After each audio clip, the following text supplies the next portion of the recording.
மாற்றம்னாலே இவங்களுக்கு பதிலா அவங்களுக்கு பதிலா இவங்க ரெண்டு பக்கமும் மாறி மாறி ஏமாந்து நிக்குது ஒரு கூட்டம். மாற்றம் தரப்போறோம்னு சொல்லி வந்த நோக்கத்தையும் மறந்து நோட்டுக்காகவும் சீட்டுக்காகவும் கொண்ட கொள்கையையும் மொத்தமா அடமான வச்சு மாறி போய் நிக்குது ஒரு கூட்டம். ஆனா மாற்றம்னு ஒரு இலக்கோட களத்துல இறங்கி அந்த இலக்கும் லட்சியமும் கொள்கையும் கோட்பாடும் 1% கூட மாறாம நிமிர்ந்து நிக்கிற ஒரு கூட்டம் இருக்கு. தமிழ்நாட்டுல மாற்றத்துக்கான எல்லா களங்களிலும் மாற்றத்தை கேட்கிற எல்லா போராட்டங்களிலும் மக்களோடு மக்களா நின்றுட்டு இருக்கிற ஒரே ஒரு கூட்டம். ஓட்டு, அதிகாரம், சுயலாப அரசியலுக்கு மத்தியில மண்ணுக்கும் மக்களுக்குமான அரசியலை மனமாற செய்யற கூட்டம். மரத்துக்கு மாநாடு, மலைகளுக்கு மாநாடு, தண்ணீருக்கு மாநாடு, கடலுக்கு மாநாடு, ஏன் ஆடு மாடுகளுக்கெல்லாம் கூட மாநாடுன்னு கத்திட்டு இருந்தது இந்த கூட்டம். மரமா வந்து ஓட்டு போட போகுது, மாடா வந்து ஓட்டு போட போகுது அப்படின்னு சொல்லி கேலி செஞ்சு பேசிட்டு இருந்தவங்க மத்தியில உங்க ஓட்டு மட்டும் இல்ல, எங்க அரசியல் அனைத்து உயிர்களுக்குமானதுன்னு உயிர்நேய அரசியலை உயர்த்தி பிடிச்சு நின்னுச்சு இந்த கூட்டம்.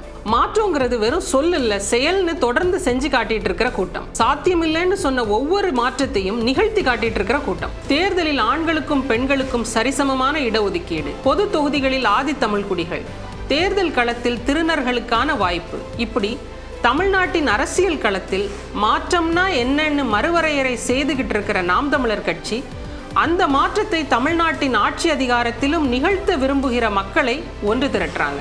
அதுதான் மாற்றத்தை விரும்பும் மக்களின் மாநாடு. இங்க சேர போறது வெறும் கூட்டம் இல்ல, இது கொள்கைக்கான போர் அணி. இங்க நடக்க போறது வெறும் மாநாடு இல்ல, இது மாற்றத்திற்கான புரட்சி. February 21 எல்லாரும் திருச்சியில் இணைவோம். இது மாற்றத்தை விரும்பும் மக்களின் மாநாடு.